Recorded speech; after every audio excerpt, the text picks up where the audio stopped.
बॉलीवुड के मशहूर गायक उदित नारायण झा पर सुपौल फैमिली कोर्ट ने 10 रुपए का जुर्माना लगाया है।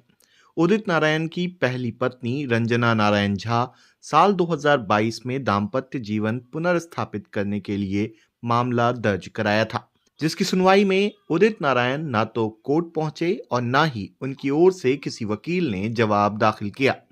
इसलिए फैमिली कोर्ट के प्रधान न्यायाधीश राहुल उपाध्याय ने उदित नारायण को 10 रुपए का जुर्माना लगाते हुए 28 जनवरी 2025 को जवाब दाखिल करने का अंतिम अवसर दिया है। 2022 में हम लोग का केस फाइल हुआ था उदित जी के साथ। मेरा अच्छा रिलेशन नहीं है, क्योंकि वो कमिटमेंट तो करते हैं लेकिन फुलफिल नहीं करते हैं कोई चीज़। बार बार आते हैं जो अब करेंगे, अब ले जाएंगे, लेकिन ले नहीं जाते हैं। तो 2022 में हम कोर्ट में केस फाइल किए थे, जिसका आज लास्ट सुनवाई था। तो वकील साहब, जज साहब सब बैठे हुए थे, लेकिन उसका ना उनका वकील आया ना खुद उदित जी आए। अब ये लास्ट चांस 25 दिसंबर को शायद दिया गया है। ये अभी तक तो नहीं पता है, तो क्या करते हैं देखिए। एक पत्नी का क्या मामला रहेगा। 2000 मतलब 7 दिसंबर 84 को शादी हुई थी। आज तक वही दुख झेल रहे हैं। किस औरत के साथ रह रहा है, कहाँ रह रहा है, हमको कुछ पता नहीं। बॉम्बे जाते हैं तो वहाँ से 10 गुंडा लगा देता है मेरे पीछे, और यहाँ खुद जो इनका गांव है वहाँ आते हैं तो कमिटमेंट करके चले जाते हैं। तो अपना अधिकार के लिए कर रहे हैं।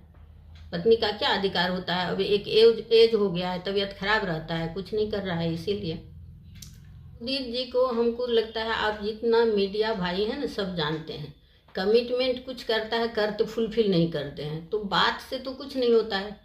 2-3 साल पहले भी आए और वही कमिटमेंट, फ़ोन पर भी उतना ही कमिटमेंट करते हैं कि अब हो जाएगा, अब हो जाएगा। तो पूरा जीवन तो निकल गया। अब बीमार रहते हैं तो अब कितना दिन से हैं। रंजना नारायण झा ने कहा कि वो उदित नारायण के साथ रहना चाहती हैं। उन्होंने बताया कि उम्र और स्वास्थ्य की स्थिति को देखते हुए वो अब अपने पति के साथ जीवन बिताना चाहती हैं। उन्होंने ये भी आरोप लगाया कि जब वो मुंबई में उनसे मिलने जाती हैं तो उनके पीछे गुंडे लगा दिए जाते हैं। रंजना ने उदित नारायण पर शादी के बाद भी उन्हें पत्नी का दर्जा न देने और अपने अधिकारों से वंचित रखने का आरोप लगाया है। उन्होंने कहा कि अब सिर्फ न्यायालय पर ही उन्हें भरोसा है। आज इस केस में उदित नारायण झा के अपीयरेंस के लिए अंतिम मौका न्यायालय द्वारा दिया गया था। बावजूद इसके आज भी उनकी उपस्थिति दर्ज नहीं करवाई गई। ऐसी परिस्थिति में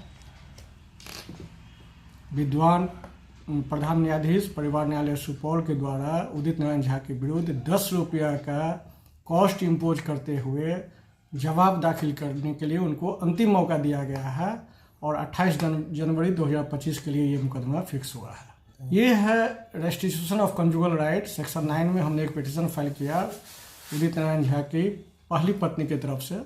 पहली पत्नी क्या, उनकी जो पत्नी है उनकी तरफ से, नाम क्या, रंजना झा, रंजना नारायण झा की तरफ से 2022 में ही हमने ये सूट फाइल किया था। और पर्याप्त अवसर देने के बावजूद अब तक उनकी उपस्थिति सुनिश्चित नहीं की गई है न्यायालय में। उनके तरफ से अधिवक्ता आते हैं सहरसा से, वो बार बार विश्वास दिलाते रहे कि बहुत बड़े सेलिब्रिटी हैं, समय का अभाव रहता है।